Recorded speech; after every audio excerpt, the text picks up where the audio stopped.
നമസ്കാരം. ദില്ലി മദ്യ കുംഭകോണ കേസിൽ മുഖ്യമന്ത്രി അരവിന്ദ് കെജ്രിവാളിന് തിരിച്ചടി.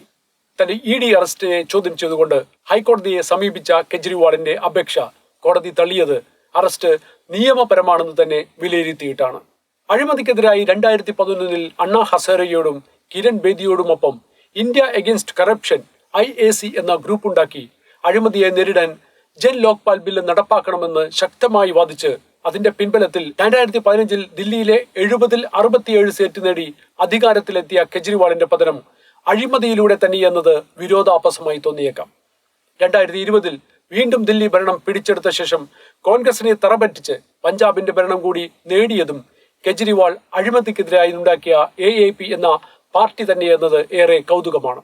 അദ്ദേഹത്തിനെ അഴിമതിയിലേക്ക് നയിച്ച പുതിയ മദ്യനയം ഉണ്ടാക്കാൻ നടത്തിയ ഗൂഢശ്രമത്തിൽ അരവിന്ദ് കെജ്രിവാൾ നേരിട്ട് പങ്കാളിയായിരുന്നു എന്ന് കോടതിയിൽ ED നൽകിയ തെളിവുകളിൽ പറയുന്നുണ്ട്. കൂടാതെ അവർ സമർപ്പിച്ച അപ്രൂവേഴ്സിന്റെ സ്റ്റേറ്റ്മെന്റിലും കെജ്രിവാളിനെതിരെ തെളിവുകൾ നിരത്തിയിരുന്നു.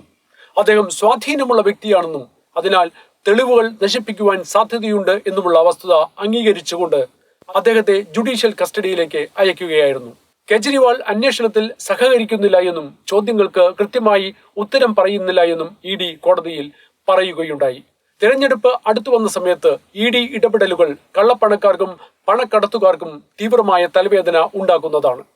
കെജ്രിവാളിനെതിരെ ശക്തമായ തെളിവുകൾ ഹാജരാക്കിയിട്ടുണ്ട് എന്നാണ് ഹൈക്കോടതിയുടെ ഉത്തരവിൽ നിന്നും മനസ്സിലാവുന്നത്.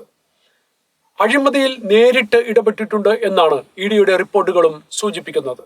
പരാമർശങ്ങൾ ശരിയാണെങ്കിൽ 13 വർഷം മുമ്പ് അഴിമതിയുടെ അന്തകനാകാൻ കച്ചകെട്ടി ഇറങ്ങിയവന്റെ അന്ത്യം അഴിമതിയുടെ ചളിക്കുണ്ടിൽ തന്നെ പതിച്ചായിരിക്കുമോ എന്നത് വിരോധാഭാസമായി തോന്നിയേക്കാം.